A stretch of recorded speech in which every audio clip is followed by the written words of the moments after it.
Okay, now, in your opinion, who could give you a hard time in the mid lane? This M6. Rin.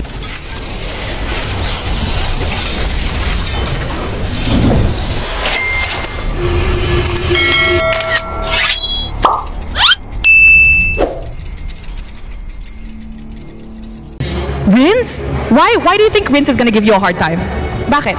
Kasi pag naka-script namin sila, sumasabay siya sa akin. Oh, so during screams, Rins can actually catch up to Super Friends. Now, this is gonna be interesting.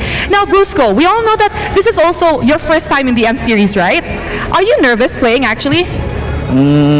Hindi po parang excited pa po kami kasi kami yung magde-defend ng title ng Pilipinas. Oh, he said he's actually not nervous but more towards excited. As they're the only Philippine representative left, they're very excited to defend the Philippines title.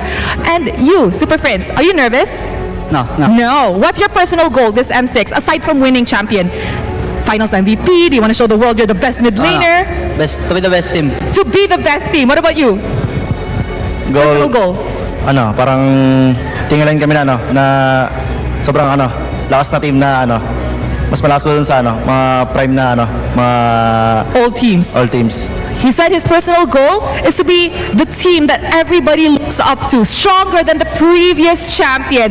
Okay, Brusco, come here. Okay, I want you to give you a really good answer, huh? The next match will decide who you guys will meet in the upper bracket finals. Do you want to meet RRQ Hoshi, your ex-team, or Team Liquid Indonesia, the team that you beat in the Swiss stage? Gusto kong malaban talaga RRQ RRQ Hoshi, why? Nandun yun parang kaya lang, may gusto lang akong patunayan He wants to prove something. What do you want to prove? na ako nga pala yung sinayang nila. Wow! You know what, KS, he just said, I want to prove that I am the player they actually wasted.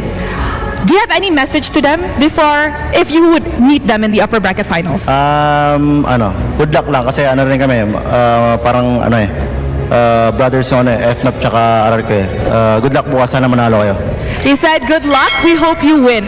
Thank you very much to Brusco and Super Friends. Once again, congratulations on already securing top 4 this M6 World Championship. And with that, let us